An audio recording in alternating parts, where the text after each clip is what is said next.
காங்கேசன்துறை நாகை படகு சேவை மேம்பட்ட வசதிகளுடன் ஆரம்பம். முக்கியஸ்தர்களுக்கான பாதுகாப்பு ஏற்பாடுகள் குறித்து வெளியான தகவல். காபோலைக்கு மேல் கற்கள் போடப்பட்டு அமைக்கப்படும் காப்பட் வீதி. மாகாண சபை தேர்தல் தொடர்பில் அனுர அரசாங்கத்தின் முக்கிய முடிவு. மனித பாவனைக்கு உதவாத அரிசி இறக்குமதி திருப்பி அனுப்ப நடவடிக்கை. இந்தியா புறப்பட்டார் ஜனாதிபதி அனுரகுமார திசுநாயக்க. முறையற்ற செயல் சுமந்திரனுக்கு செல்வம் எம்பி பதிலடி. எதிர்கட்சியில் இருந்து புதிய சபாநாயகர் நளின் பண்டார. பொருட்களின் விலையை குறைக்க நடவடிக்கை எடுக்கப்பட்டுள்ளது அமைச்சர் தகவல். சிங்கள மொழி கற்கை குறித்து வடக்கு ஆளுநரின் கருத்து.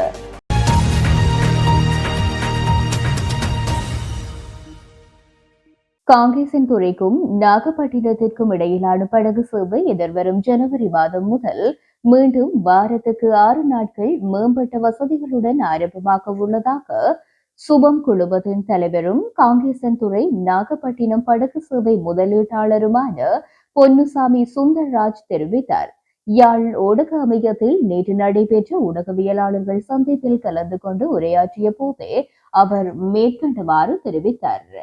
இந்த சேவை துவங்கும் போது என்னென்னா, இதுக்கு முன்னாடி நம்ம ஒரு 3 மாத காலம் வந்து பார்த்திங்கன்னா தொடர்ந்து நடத்தியிருக்கிறோம்.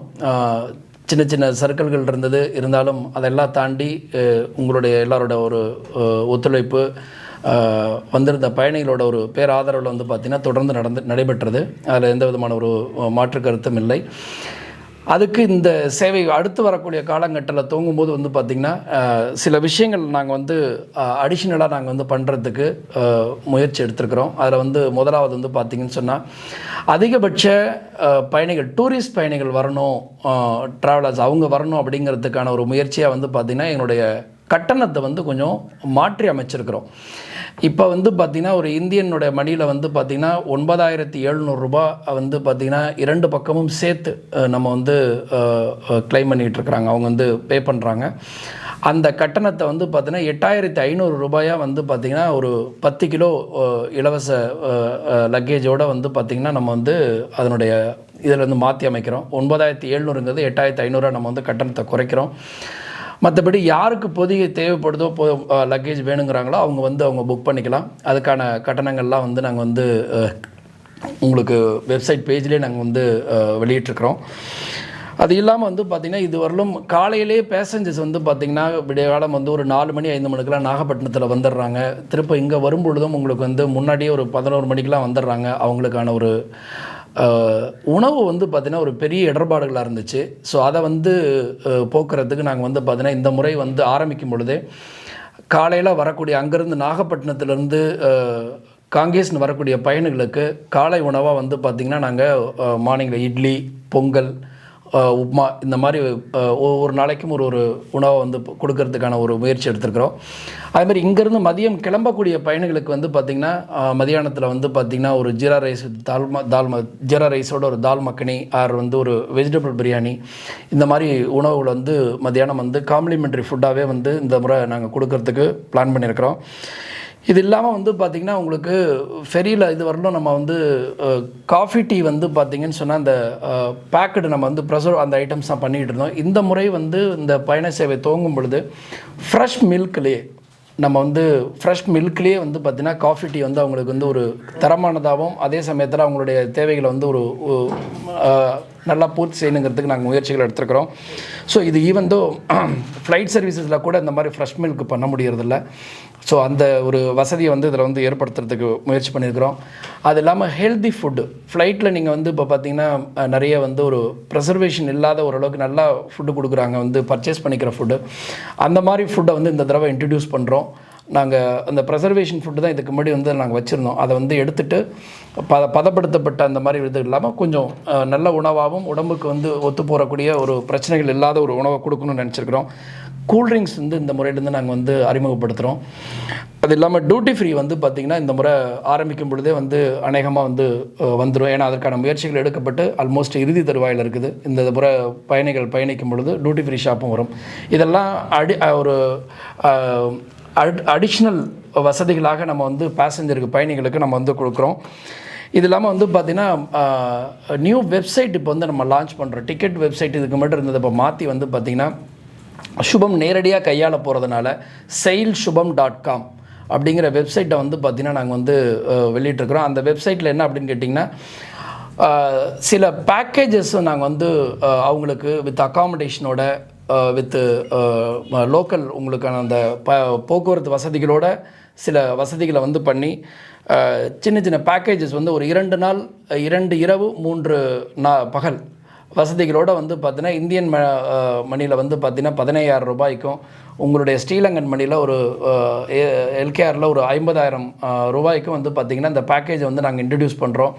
இது மெயினாக என்ன அப்படின்னு கேட்டிங்கன்னா ஒரு middle class and low middle class வந்து நடுத்தர அண்டு கீழே அவங்க இருக்கக்கூடிய பயணிகள் நிறையா வந்து ஒரு உந்தப்பட்டு இங்கே வரணும், ஸ்ரீலங்காவோட இயற்கையை வந்து அவங்க வந்து பார்த்துட்டு போனோம். ஏன்னா இங்கே வந்து ஸ்ரீலங்காவில் நாங்கள் விசிட் பண்ணி பார்க்கும்பொழுது அவ்வளோ ஒரு இயற்கை வளம் நிறைய இருக்குது. உங்களுக்கு ஜாஃபனாவாக இருக்கட்டும், மன்னாராக இருக்கட்டும், நைனாத்தீவு, இந்தாண்ட உங்களுக்கு முல்லைத்தீவு, திருகோணமலை, அனுராதபுரா, இந்த நார்தன் பார்ட் ஆஃப் இது நிறைய வந்து இருக்கிறதுனால இதுக்கு ஒரு குறைந்த செலவில் வந்து போகிறதுக்கான ஒரு வாய்ப்பை உருவாக்கணும் அப்படிங்கிறதுக்கு பண்ணியிருக்கோம். அதனுடைய டீட்டெயிலும் எல்லாமே நம்ம வந்து புது வரக்கூடிய வெப்சைட்ஸில் நாங்கள் வந்து கொண்டு வந்திருக்கிறோம்.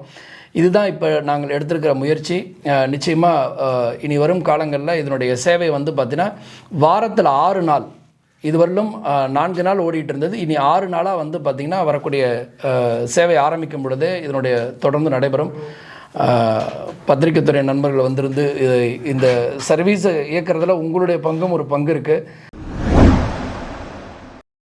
வடமாகாடு வேதி அபிவிருத்தி திணைக்களத்தின் கீழ் உள்ள சாவகச்சேரி நகரசபைக்குட்பட்டு மீசாலை அல்லாரை பிரதான வீதி தற்பொழுது புனரமைக்கும் செயற்பாடு ஆரம்பிக்கப்பட்டுள்ளது.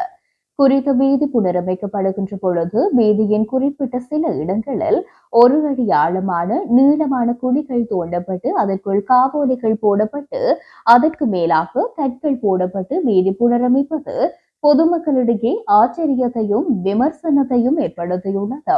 இவ்வாறான முறையில் பிரதான வீதி ஒன்று புனரமைக்கப்படுமா என்று மக்கள் கேள்வி எழுப்பியுள்ளனர்.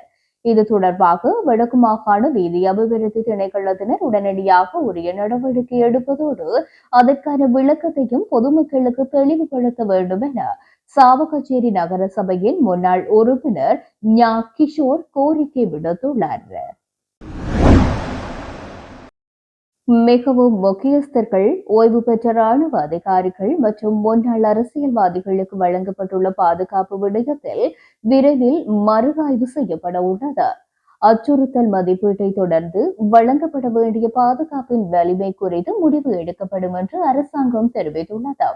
சில முக்கியஸ்தர்களுக்கு தற்பொழுது 100க்கும் மேற்பட்ட பாதுகாப்பு பணியாளர்கள் பணியில் ஈடுபடுத்தப்பட்டுள்ளனர். இருப்பினும் சில முக்கியஸ்தர்கள் வேறு இடங்களுக்கு பயணம் செய்ய வேண்டியிருந்தால் அந்தந்த போலீஸ் நிலையங்களில் இருந்து கூடுதல் பாதுகாப்பு வழங்க நடவடிக்கை எடுக்கப்படும் என்று அரசாங்கம் தெரிவித்துள்ளது. இதேவேளை மத வழிபாட்டு தலங்களுக்கு பாதுகாப்பு வழங்குவது குறித்தும் இந்த ஆய்வு திட்டத்தின் கீழ் மறுபரிசீலனை செய்யப்பட உள்ளதாக அறிவிக்கப்பட்டுள்ளது. மாகாண சபை தேர்தலை அடுத்த வருடம் நடத்துவதற்கு நாங்கள் தயாராக உள்ளோம் என்று கடற்தொழில் அமைச்சர் ராமலிங்கம் சந்திரசேகர் தெரிவித்துள்ளார். ஊடகம் ஒன்றுக்கு வழங்கிய நேர்காணலிலேயே அவர் இவ்வாறு குறிப்பிட்டிருக்கின்றார். தொடர்ந்தும் தெரிவிக்கையில், தமிழ் மக்களின் பிரச்சினைகளை அணுகுவதற்கு 4 வகையான அணுகுமுறைகளை கையாள வேண்டும் என்று நாங்கள் கூறுகின்றோம். முதலாவது, நாட்டு மக்கள் அனைவருக்கும் பொதுவாக உள்ள பிரச்சினைகள். அவை வேலை வாய்ப்பு, விலைவாசி உயர்வு, போதை வஸ்து பாவனை என்பனவாக அமையலாம். முதலில் அந்த பிரச்சனைகளில் இருந்து மக்களை மீட்டெடுக்க வேண்டும். அதற்கான தீர்வை வழங்கும் போது பல்வேறு பிரச்சனைகள் தேர்ந்துவிடும். ஆகவே இவற்றில் இருந்து நாம் மக்களை மீட்டெடுக்க வேண்டும். இப்பிரச்சனைகளுக்கான தீர்வு இது நாள் வரைக்கும் வடக்கு, கிழக்கு மற்றும் தெற்குக்கென தனித்தனியாக இருந்து வந்துள்ளது. எனவே முதலாவதாக இந்த வேலை திட்டத்தை நடைமுறைப்படுத்தும் போது பல்வேறு பிரச்சனைகள் தீர்த்து வைக்கப்படும். இரண்டாவதாக, தமிழ் மக்கள் முகம் கொடுக்கும் தனித்துவமான பிரச்சனை தமிழர் என்ற காரணத்தினால் அவர்கள் மீது மேற்கொள்ளப்படும் ஒடுக்குமுறை, மொழி ரீதியிலான பாகுபாடு போன்றவற்றிலிருந்து தமிழ் மக்களை மீட்டெடுக்க தேவையான நடவடிக்கைகளை மேற்கொள்ள வேண்டும். இதற்கு உதாரணமாக 99% தமிழ் மக்கள் வாழ்கின்ற வடக்கு மாகாணத்தில் யாழ்ப்பாணத்தில் தமிழ் போலீஸ் உயரதிகாரிகளோ குறைந்தபட்சம் தமிழ் OIC கூட யாழ் மாவட்டத்தில் கிடையாது. இது போன்ற பிரச்சனைகள் இங்கு காணப்படுகின்றன. அத்துடன் இன்று அரசாங்க திணைக்களங்களுக்கு சென்று தமிழில் முறைப்பாடு கடிதம் ஒன்றை கூட வழங்க முடியாத நிலையே உள்ளது. தமிழர்கள் என்ற உணர்வோடு அரசாங்கத்துடன் கொடுக்கல் வாங்கல் நடவடிக்கைகளை மேற்கொள்ள முடியாதுள்ளது. இவை அனைத்தும் தமிழ் மக்கள் முகம் கொடுத்தும் தனித்துவமான பிரச்சனைகள். எனவே இந்த பிரச்சனைகள் தீர்க்க வேண்டும் என்ற விடயத்தில் நாங்கள் தெளிவாக உள்ளோம். அவற்றை தீர்ப்போம். மூன்றாவதாக, மாகாண சபை தேர்தலை அடுத்த வருடம் நடத்துவோம். மாகாண சபை தேர்தல் தொடர்பாக பலரும் பலவிதமான கருத்துக்களை கூறுகின்றார்கள். அவை ஏற்றுக்கொள்ள முடியாத கருத்துக்கள். ஏனெனில் நாம் எமது கொள்கை விளக்க உரைகளில் மிக தெளிவாக குறிப்பிட்டுள்ளோம். மாகாண சபை தேர்தல் நடத்தப்படும். அதனூடாக அதன் பிரதிநிதிகள் தெரிவு செய்யப்படுவார்கள். 13வது திருத்தச் சட்டத்தின் கீழ் உள்ள மாகாண சபை தேர்தலை நாங்களும் உள்வாங்கிக் கொண்டிருக்கின்றோம். அந்த வகையில் மாகாண சபை தேர்தலும் நடத்தப்படும். நான்காவதாக, புதிய அரசியலமைப்பு. இந்த நாட்டில் உருவாக்கப்பட்ட புதிய அரசியலமைப்பு சட்டமூலங்கள் அனைத்தும் இதுவரை காலமும் ஆட்சி செய்த ஆளும் தரப்பினரின் விருப்பமாக இருந்திருக்கின்றதே தவிர மக்களுடைய விருப்பம் அல்ல. எனவே மக்களுடைய விருப்பத்தை உள்வாங்கி ஒரு அரசியலமைப்பு உருவாக்கப்பட வேண்டும். அதற்காக நாட்டில் உள்ள தமிழ், சிங்கள, முஸ்லிம், கிறிஸ்தவர் உட்பட நாட்டில் அனைத்து இன மக்களின் புத்திஜீவிகளின் கருத்துக்களை உள்வாங்கிக் கொண்டு நீண்டு நிலைக்கக்கூடிய ஒரு நிரந்தரமான அரசியலமைப்பு ஒன்று எமக்கு தேவை. அதன்படி 2015, 2019 ஆண்டுகளில் விவாதிக்கப்பட்டு இன்று கைவிடப்பட்டுள்ள இந்த அரசியலமைப்பை கவனத்தில் கொண்டு அதில் மேற்கொள்ள வேண்டிய திருத்தங்களை மேற்கொண்டு இலங்கை மக்களின் அரசியலமைப்பாக உருவாக்குவதே எமது நோக்கமும் அணுகுமுறையும் ஆகும் என்று குறிப்பிட்டுள்ளார். இந்தியாவில் இருந்து இலங்கைக்கு இறக்குமதி செய்யப்பட்ட 75,000 கிலோ நாட்டரிசி மனித பாவனைக்கு பொருத்தமற்றது என்று கண்டறியப்பட்டுள்ளது. நாட்டில் நிலவும் அரிசி தட்டுப்பாட்டுக்கு தீர்வாக கடந்த 4ஆம் தேதி முதல் அரிசியை இறக்குமதி செய்வதற்கு தனியார் இறக்குமதியாளர்களுக்கு அரசாங்கம் அனுமதி வழங்கியிருந்தது. அதன்படி தற்போது இந்தியாவில் இருந்து அரிசி இறக்குமதி செய்யப்பட்டு வருகின்ற நிலையில் கடந்த 4ஆம் தேதி முதல் சனிக்கிழமை வரை தனியார் இறக்குமதியாளர்களால் இறக்குமதி செய்யப்பட்ட 2300 மெட்ரிக் டன் அரிசி சுங்கத்திற்கு கிடைத்துள்ளது. அவற்றில் 90% சுங்கத்தில் இருந்து தற்போதைக்கு விடுவிக்கப்பட்டுள்ளது. இதற்கிடையே தனியார் இறக்குமதியாளர்களால் இறக்குமதி செய்யப்பட்ட 3 கொள்கலன்களில் இருந்து பெருமளவான அரிசி பாவனைக்கு பொருத்தமற்றது என நேற்றைய தினம் உணவு மற்றும் மருத்துவ பரிசோதகர்கள் அடையாளம் கண்டுள்ளனர். சுமார் 75,000 கிலோ அரிசி இவ்வாறு பாவனைக்கு பொருத்தமற்றது என்பது தெரியவந்துள்ளது. நாட்டுக்கு கொண்டு வரப்படும் அரிசி சுங்கத்திலிருந்து விடுவிக்கப்படுவதற்கு முன்னர் சுகாதார அமைச்சின் உணவு மற்றும் மருந்து பரிசோதகர்களால் பரிசோதனை மேற்கொள்ளப்படும். அதன்படி பரிசோதனைகளின் போது இறக்குமதி செய்யப்பட்ட 3 கொள்கலன்களில் இருந்து 75,000 கிலோ அரிசி பாவனைக்கு பொருத்தமற்றது என தெரியவந்துள்ளது. அவற்றில் 2 கொள்கலன்களில் உள்ள அரிசியில் வண்டுகள் இருந்ததாகவும் மற்ற கொள்கலனில் இருந்த அரிசியில் உற்பத்தி திகதி அடங்கிய பழைய லேபிள்களின் மேல் புதிய லேபிள் ஒட்டப்பட்டிருந்ததால் அந்த கொள்கலன்களை சுங்கத்தில் இருந்து விடுவிக்க சுகாதாரத்துறை அனுமதி வழங்கவில்லை. தற்போதைக்கு மனித பாவனைக்கு உதவாத குறித்த அரிசி தொகையை மீண்டும் திருப்பி அனுப்ப உத்தரவிடப்பட்டுள்ளமை குறிப்பிடத்தக்கது. ஜனாதிபதி அனுரகுமார திசுநாயக்க பதவியேற்றுக் கொண்டதன் பின்னர் மேற்கொள்கின்ற முதலாவது சுற்றுப்பயணமாக இன்றைய தினம் பிற்பகல் நாட்டிலிருந்து இந்தியா புறப்பட்டுச் செல்லவுள்ளார். இந்திய ஜனாதிபதி திரௌபதி முர்முவின் அழைப்பின் பெயரில் சுற்றுப்பயணம் மேற்கொள்ளவிருக்கும் ஜனாதிபதி அனுரகுமார திசுநாயக்க 17ஆம் தேதி வரையில் இந்தியாவில் தங்கியிருப்பார். இந்த சுற்றுப்பயணத்தின் போது இந்திய பிரதமர் நரேந்திர மோடியுடனான இருதரப்பு சந்திப்பில் முக்கிய விடயங்கள் குறித்தும் கலந்துரையாடப்பட உள்ளது. ஜனாதிபதி அனுரகுமார திசுநாயக்க, இந்தியாவின் துணை ஜனாதிபதி ஸ்ரீ யக்தப் தன்கர், இந்திய வெளிவிவகார அமைச்சர் கலாநிதி எஸ். ஜெய்சங்கர், இந்திய சுகாதார அமைச்சர் JP நந்தா, இந்தியாவின் தேசிய பாதுகாப்பு ஆலோசகர் ஸ்ரீ அஜித் தோவால் இவர்கள் உள்ளிட்ட ராஜதந்திரிகள் பலருடனும் கலந்துரையாட தீர்மானித்திருக்கின்றார். இரு நாடுகளுக்கும் இடையில் முதலீடு மற்றும் வணிக தொடர்புகளை பலப்படுத்தும் நோக்கில் புதுடில்லியில் நடைபெறவிருக்கும் வர்த்தகர்களுடனான சந்திப்பிலும் ஜனாதிபதி கலந்து கொள்ளவுள்ளார். அடுத்தபடியாக ஜனாதிபதி புத்தகாயாவிற்கான சுற்றுப்பயணம் ஒன்றையும் மேற்கொள்ளவுள்ளார். வெளிநாட்டு அலுவல்கள், வெளிநாட்டு வேலைவாய்ப்பு மற்றும் சுற்றுலாத்துறை அமைச்சர் விஜித ஹேரத், தொழில் அமைச்சர் மற்றும் பொருளாதார அபிவிருத்தி பிரதி அமைச்சர் பேராசிரியர் அனில் ஜயந்த் பெர்னாண்டோ உள்ளிட்டோரும் இந்த சுற்றுப்பயணத்தில் கலந்து கொள்வர். புதிய சபாநாயகர் பதவிக்காக எதிர்க்கட்சியில் இருந்தும் பெயரினை முன்மொழிய உள்ளதாக ஐக்கிய மக்கள் சக்தியின் நாடாளுமன்ற உறுப்பினர் நளின் பண்டார தெரிவித்துள்ளார். அசோக ரன்வெல சபாநாயகர் பதவியில் இருந்து விலக்கினால் மட்டும் போதாது, அவர் தனது நாடாளுமன்ற உறுப்பினர் பதவியில் இருந்தும் விலக வேண்டும் என்றும் சுட்டிக்காட்டினார். கொழும்பில் இன்று இடம்பெற்ற ஊடகவியலாளர் சந்திப்பில் கலந்து கொண்டு கருத்து தெரிவிக்கும் போது அவர் இவ்வாறு குறிப்பிட்டுள்ளார். இது குறித்து அவர் தொடர்ந்தும் தெரிவிக்கையில், மக்கள் விடுதலை முன்னணி ஒரு பொறுப்பான கட்சியாக செயற்பட வேண்டும். வெளிப்படையாக சபாநாயகர் பதவியில் இருந்து விலக்கினால் மட்டும் போதாது, ஏனெனில் இவர்கள் செய்தது நாட்டு மக்களை தவறாக வழிநடத்தும் செயலாகும். ஆகையினால் அவர் தனது நாடாளுமன்ற உறுப்பினர் பதவியில் இருந்தும் விலக வேண்டும். இது தொடர்பாக அவருக்கு கடுமையான விமர்சனங்கள் உள்ளன. எதிர்வருகின்ற செவ்வாய்க்கிழமை சபாநாயகர் பதவிக்காக எதிர்க்கட்சியில் இருந்தும் பெயர் ஒன்றை முன்மொழிவோம் என்று எதிர்பார்க்கின்றோம். ஏனென்றால் அடுத்த சபாநாயகராக திசைகாட்டியால் பரிந்துரைக்கப்படும் நபரின் மீதும் நம்பிக்கை இல்லை. இதில் பலத்த சந்தேகம் உள்ளது. அடுத்த முறை நம்மை ஏமாற்ற முடியாது.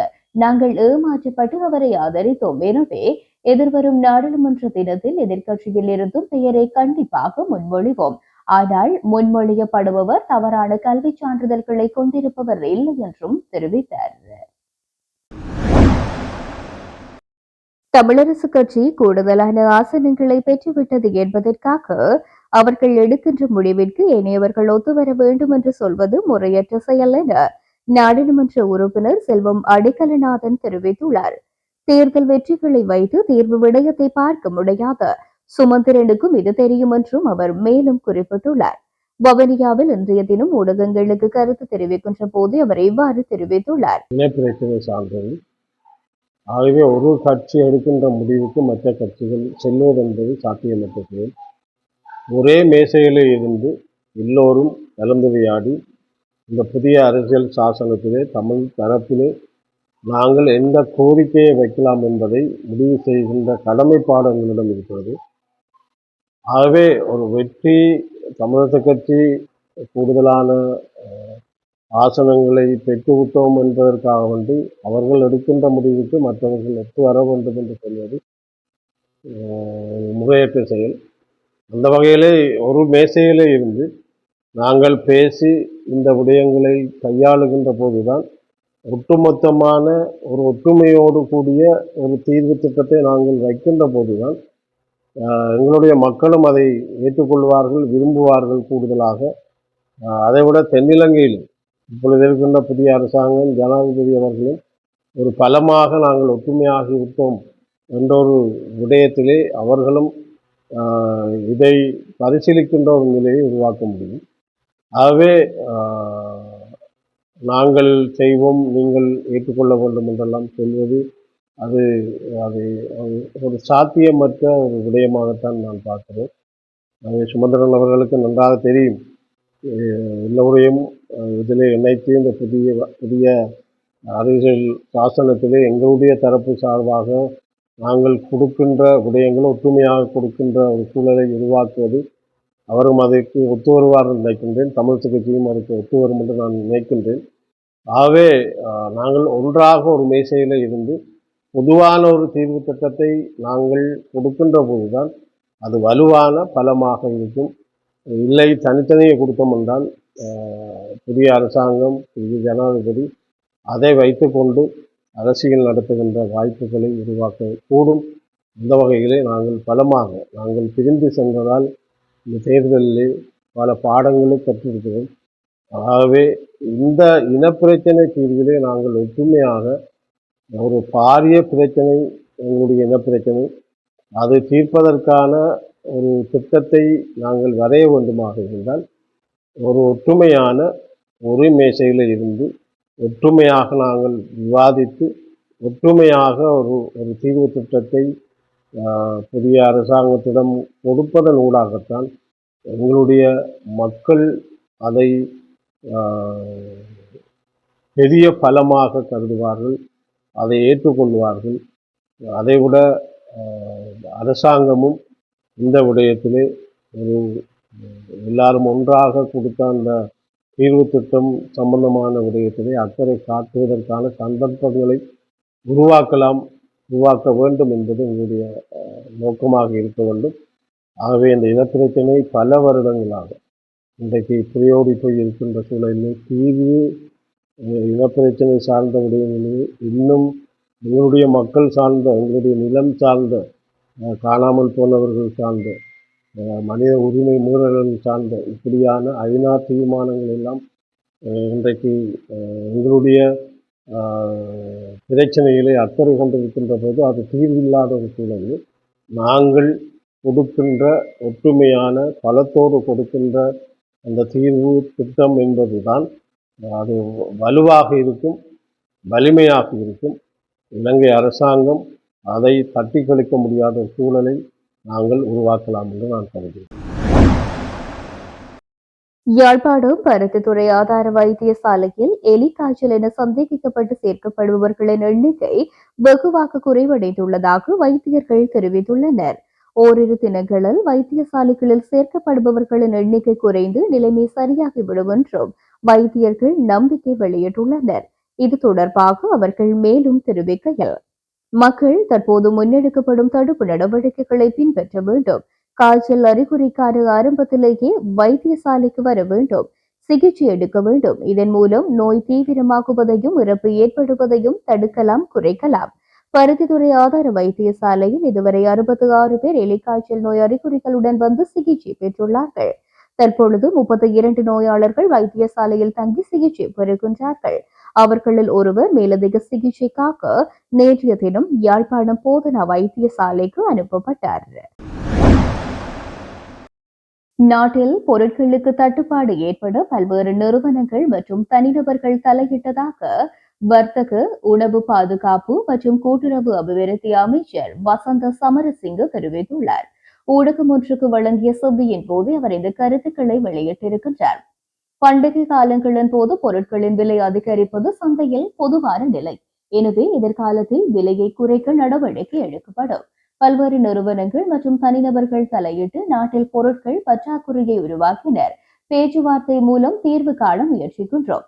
சந்தையில் பொருட்களுக்கு தட்டுப்பாடு ஏற்படாத வகையில் மக்கள் பாதிக்கப்படாமல் இருக்க நடவடிக்கை எடுத்து வருகின்றோம். தேவையான நடவடிக்கைகளை எடுப்பதற்கு அரசு நிறுவனங்கள் மூலம் தலையிடுவதற்கு அரசாங்கமாக நாங்கள் பணியாற்றி வருகின்றோம். குறிப்பாக சதோசம் மூலம் அத்தியாவசிய பொருட்களின் விலை 25% குறைக்கப்படுகின்றது. பண்டிகை காலங்களில் தேவையான நடவடிக்கைகளை மேற்கொள்ள அரசு நடவடிக்கை எடுத்து வருகின்றது. ஜனாதிபதி அனுரகுமார திசுநாயக்க உத்தியோகபூர்வ விஜயம் மேற்கொண்டு நாட்டிலிருந்து புறப்பட்டு சென்றதன் காரணமாக 5 அமைச்சுக்களுக்கு 10 அமைச்சர்கள் நியமிக்கப்பட்டுள்ளனர். இதன்படி ஜனாதிபதியின் கீழ் காணப்படும் டிஜிட்டல் பொருளாதாரம், பாதுகாப்பு அமைச்சு மற்றும் நிதி மற்றும் திட்டமிடல், பொருளாதார அபிவிருத்தி அமைச்சு ஆகிய 3 அமைச்சுக்களுக்கும் வெளிநாட்டு அலுவல்கள், வெளிநாட்டு வேலைவாய்ப்பு மற்றும் சுற்றுலாத்துறை அமைச்சு மற்றும் தொழில் அமைச்சு ஆகியவற்றுக்கு 10 அமைச்சர்கள் நியமிக்கப்பட்டுள்ளனர். 10 டிஜிட்டல் பொருளாதார அமைச்சராக டிஜிட்டல் பொருளாதார பிரதி அமைச்சர் பொறியியலாளர் ஏரங்க வீரரத்ன நியமிக்கப்பட்டுள்ளதுடன் 10 பாதுகாப்பு அமைச்சராக பாதுகாப்பு பிரதி அமைச்சர் அருண ஜாயசேகர நியமிக்கப்பட்டுள்ளார். நிதி மற்றும் திட்டமிடல் பொருளாதார அபிவிருத்தி 10 அமைச்சராக நிதி மற்றும் திட்டமிடல் பிரதி அமைச்சர் கலாநிதி ஹர்ஷன சூரிய பெரும நியமிக்கப்பட்டுள்ளார். இதேவேளை வெளிநாட்டு அலுவல்கள், வெளிநாட்டு வேலைவாய்ப்பு மற்றும் சுற்றுலா 10 அமைச்சராக வெளிநாட்டு வேலைவாய்ப்பு பிரதி அமைச்சர் அருண் ஹேமச்சந்திர நியமிக்கப்பட்டுள்ளதுடன் 10 தொழில் அமைச்சராக பிரதி தொழில் அமைச்சர் மஹிந்த ஜாயசிங்க நியமிக்கப்பட்டுள்ளார். கூடுதலான மொழியறிவு எம்மை மேம்படுத்த உதவும் என்று வடக்கு மாகாண ஆளுநர் நா வேதநாயகன் தெரிவித்துள்ளார். சூரியன் உருவகத்தின் ஏற்பாட்டில் 2ஆம் மொழி சிங்கள கற்கை நெறியை பூர்த்தி செய்த யாழ்ப்பாணம், கிளிநொச்சி மாவட்டங்களை சேர்ந்த மாணவர்களுக்கு சான்றிதழ்கள் வழங்கும் நிகழ்வில் கலந்து கொண்டு கருத்து தெரிவிக்கின்ற போதே அவர் இதனை கூறியுள்ளார். அத்துடன் இன ஐக்கியத்துக்காகவும் தேசிய ஒருமைப்பாட்டுக்காகவும் சிங்கள மக்கள் தமிழ் மொழியையும் தமிழ் மக்கள் சிங்கள மொழியையும் கற்கும் வகையில் இலவசமாக வகுப்புகளை நடத்தி வரும் சூரிய நிறுவனத்தையும் அதன் நிறுவனர் முன்னாள் சபாநாயகர் கரு ஜெயசூரியவையும் ஆளுநர் பாராட்டியுள்ளார். இங்கு சிங்கள மொழியை இரண்டாம் மொழியாக கற்பது இந்த நாட்டில் எங்கும் சென்று சேவையாற்றக்கூடிய வாய்ப்பை உருவாக்கும் என்றும் கூறினார். மேலும் எமது திறன் மற்றும் ஆற்றலை வளர்த்துக் கொள்ள இன்னொரு மொழியை கற்பது அவசியம் என்றும் ஆளுநர் வலியுறுத்தினார். இந்த நிகழ்வில் மாணவர்களுக்கு சான்றிதழ்கள் வழங்கி வைக்கப்பட்டதுடன் பல்வேறு கலை நிகழ்வுகளும் இடம்பெற்றன. மீனவர்கள் நேரில் சந்திப்பது இதுவரை நடைபெறவில்லை. அது இடம்பெறுமாயின் பல பிரச்சினைகளுக்கு தீர்வு காண முடியும் என இந்திய உயர்ஸ்தானிகர் ஆலயத்தின் யாழ்ப்பாண துணை தூதுவர் சாய்முரளி தெரிவித்துள்ளார். இலங்கைக்கான இந்திய உயர்ஸ்தானிகர் ஆலயத்தின் பெரும் பங்களிப்புடன் மிஸ்பா ஜெப மிஷனரி ஆலயத்தின் ஏற்பாட்டில் நேற்றைய தினம் முல்லைத்தீவு முள்ளியவளையில் மாபெரும் நத்தார் பெருவிழா இடம்பெற்றது. இந்த நிகழ்வின் பின்னர் இடம்பெற்ற ஊடக சந்திப்பில் கருத்து தெரிவிக்கையில் அவர் இவ்வாறு தெரிவித்துள்ளார். யாழ்ப்பாண மாவட்டத்தில் தற்போது அதிகளவு பரவி வரும் எலிக்காய்ச்சல் தொடர்பாக பருத்தித்துறை வைத்தியசாலையில் வைத்து யாழ் பிராந்திய சுகாதார சேவைகள் பணிப்பாளர் கேதீஸ்வரன் ஊடகங்களுக்கு கருத்து தெரிவித்தார். யாழ்ப்பாணத்தில் தற்போது பரவி வருகின்ற எலிக்காய்ச்சல் நோய் காரணமாக இதுவரை 76 பேர் பாதிக்கப்பட்டுள்ளனர். தற்போது யாழ்ப்பாணம் போதனா வைத்தியசாலையிலே 11 பேரும், பருத்தித்துறை ஆதார வைத்தியசாலையில் 28 பேருமாக மொத்தமாக 39 பேர் விடுதிகளில் சிகிச்சை பெற்றுக் கொண்டிருக்கின்றார்கள். கடந்த 24 மணித்தியாலங்களில் இன்று காலை 6 மணியுடன் முடிந்த கடந்த 24 மணித்தியாலங்களில் பருத்தித்துறை ஆதார வைத்தியசாலையிலே 13 நோயாளர்கள் இந்த எலிக்காய்ச்சல் நோயுடன் அனுமதிக்கப்பட்டிருக்கின்றார்கள். நேற்று இரவு யாழ்ப்போதனா வைத்தியசாலையிலே 3 நாட்களுக்கு முன்னர் பருத்தித்துறை ஆதார வைத்தியசாலையிலிருந்து யாழ்ப்போதனா வைத்தியசாலைக்கு மேலதிக சிகிச்சைக்கு அனுப்பப்பட்ட ஒருவர் உயிரிழந்திருக்கின்றார். கரவட்டி சுகாதார வைத்திய அதிகாரி பிரிவைச் சேர்ந்த துன்னாலை கிராமத்தைச் சேர்ந்த 23 வயதான ஆணொருவர் உயிரிழந்திருக்கின்றார். இதோடு சேர்த்து யாழ்ப்பாணம் மாவட்டத்திலே 7 இறப்புகள் ஏற்பட்டிருக்கின்றன. முல்லைத்தீவு மாவட்டத்திலிருந்து ஒரு இறப்பு ஏற்பட்டிருக்கின்றது. எனவே மொத்தமாக 8 இறப்புகள் ஏற்பட்டிருக்கின்றன. யாழ்ப்பாணம் மாவட்டத்திலே ஏற்பட்ட 7 இறப்புகளிலே 3 பருத்தித்துறை சுகாதார வைத்திய அதிகாரி பிரிவிலிருந்தும், 2 கரவட்டி சுகாதார வைத்திய அதிகாரி பிரிவிலிருந்தும், 2 சாவகச்சேரி சுகாதார வைத்திய அதிகாரி பிரிவிலிருந்தும் இறப்புகள் ஏற்பட்டுள்ளன. தற்போது நாங்கள் இந்த நோய் சம்பந்தமாக பல்வேறு விழிப்புணர்வு நிகழ்வுகளை நாங்கள் ஏற்பாடு செய்து நடத்தி கொண்டிருக்கின்றோம். கிராம மட்டத்திலே பொதுமக்கள் மத்தியிலே அதற்கு நாங்கள் நல்ல பலனை நாங்கள் குறிப்பிடலாம், நாங்கள் பெறக்கூடியதாக இருக்கிறது. தற்போது பெரும்பாலான மக்கள் ஒரு நாள் காய்ச்சலாக இருந்தாலும் உடனடியாக வைத்தியசாலைக்கு வருவதை அவதானிக்கக்கூடியதாக இருக்கின்றது. மற்றும் சிகிச்சைக்காக இந்த எலிக்காய்ச்சலுடன் சந்தேகித்து சிகிச்சைக்காக வருபவர்களும் 3 நாட்களுக்குள்ளே வருவதை நாங்கள் அவதானிக்கக்கூடியதாக இருக்கின்றது. மேலும் நாங்கள் இந்த தடுப்பு மருந்து வழங்கும் பணிகள் ஏற்கனவே விவசாய திணைக்களத்தின் உதவியோடு இடம்பெற்று கொண்டிருக்கின்றது. இன்றைக்கு 4வது நாளாக இன்றைக்கு அது இடம்பெற்று கொண்டிருக்கின்றது. தற்போது ஏனைய உள்ளூராட்சி மன்றங்களில் வேலை செய்கின்ற சுத்திகரிப்பு பணியாளர்களுக்கு இந்த தடுப்பு மருந்து வழங்கும் பணிகளும் நடைபெற்று கொண்டிருக்கின்றது. மேலும் நாங்கள் பிரதேச செயல உத்தியோகத்தர்களோடு அவர்களுடைய கிராம மட்ட உத்தியோகத்தர்களோடு இணைந்து கிராம மட்டத்திலே இது சம்பந்தமான விழிப்புணர்வு நிகழ்வுகளையும் தற்போது ஏற்பாடு செய்து நடத்தி வருகின்றோம்.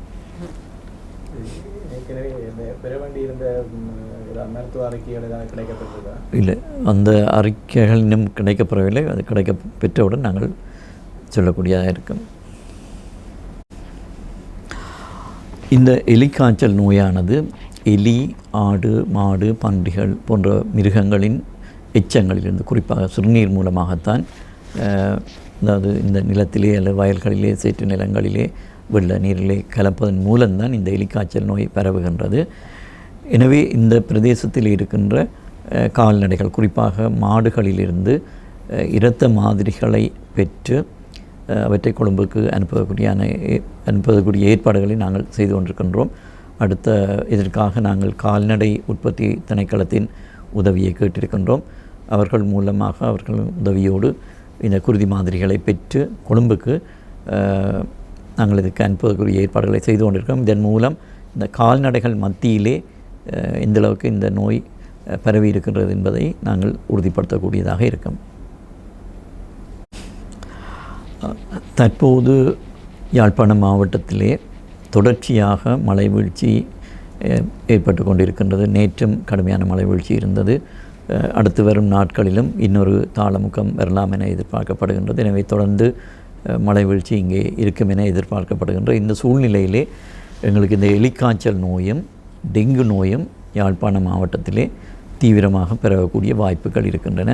எனவே மீண்டும் ஒரு முறை நாங்கள் தெரிவிக்கின்றோம், பொதுமக்கள் வெள்ள நீரிலே செல்வதை தவிர்த்து கொள்ளவும், குளங்களிலே குளிப்பதை தவிர்த்து கொள்ளவும், கொதித்து ஆறிய நீரை பருகிக் கொள்ளவும், இந்த டாக்ஸிசைக்ளின் என்று சொல்லப்படுகின்ற இந்த தடுப்பு மருந்தை வாரத்திற்கு ஒரு தடவை நீங்கள் பெற்றுக்கொள்ளலாம். உங்களுக்கு அருகாமையில் இருக்கின்ற சுகாதார வைத்திய அதிகாரி பணிமனைகளிலே சென்று அவற்றை பெற்றுக்கொள்ளலாம். 4 வாரங்களுக்கு வாரத்திற்கு ஒரு முறை இந்த தடுப்பு மருந்து தொடர்ச்சியாக உட்கொள்ளப்பட வேண்டும். மற்றது இது சம்பந்தமான காய்ச்சல் இந்த காலத்தில் ஏற்பட்டால், அது டெங்கு காய்ச்சலாக இருக்கலாம், எலி காய்ச்சலாக இருக்கலாம் இந்த பிரதேசத்திலே. எனவே உடனடியாக அருகிலுள்ள அரசு வைத்தியசாலைக்கு சென்று தகுந்த மருத்துவ ஆலோசனைகளை பெற்றுக்கொள்ளுங்கள். குறிப்பாக எங்களுக்கு இந்த டெங்கு நோயை பொறுத்த மட்டும் நாங்கள் ஏற்கனவே தெரிவித்திருந்தோம், இந்த டெங்கு நுளம்புகள் உற்பத்தியாகக்கூடிய இடங்களை உங்களது வீடுகள், வேலைத்தலங்கள், பொது இடங்களிலே வாரத்திற்கு ஒரு முறை அவற்றை பார்வையிட்டு அந்த டெங்கு நுளம்பு உற்பத்தியாகக்கூடிய இடங்களை அழித்து இந்த டெங்கு நோயை கட்டுப்படுத்துவதற்கு உதவி செய்யுமாறு கேட்டுக்கொள்கிறோம்.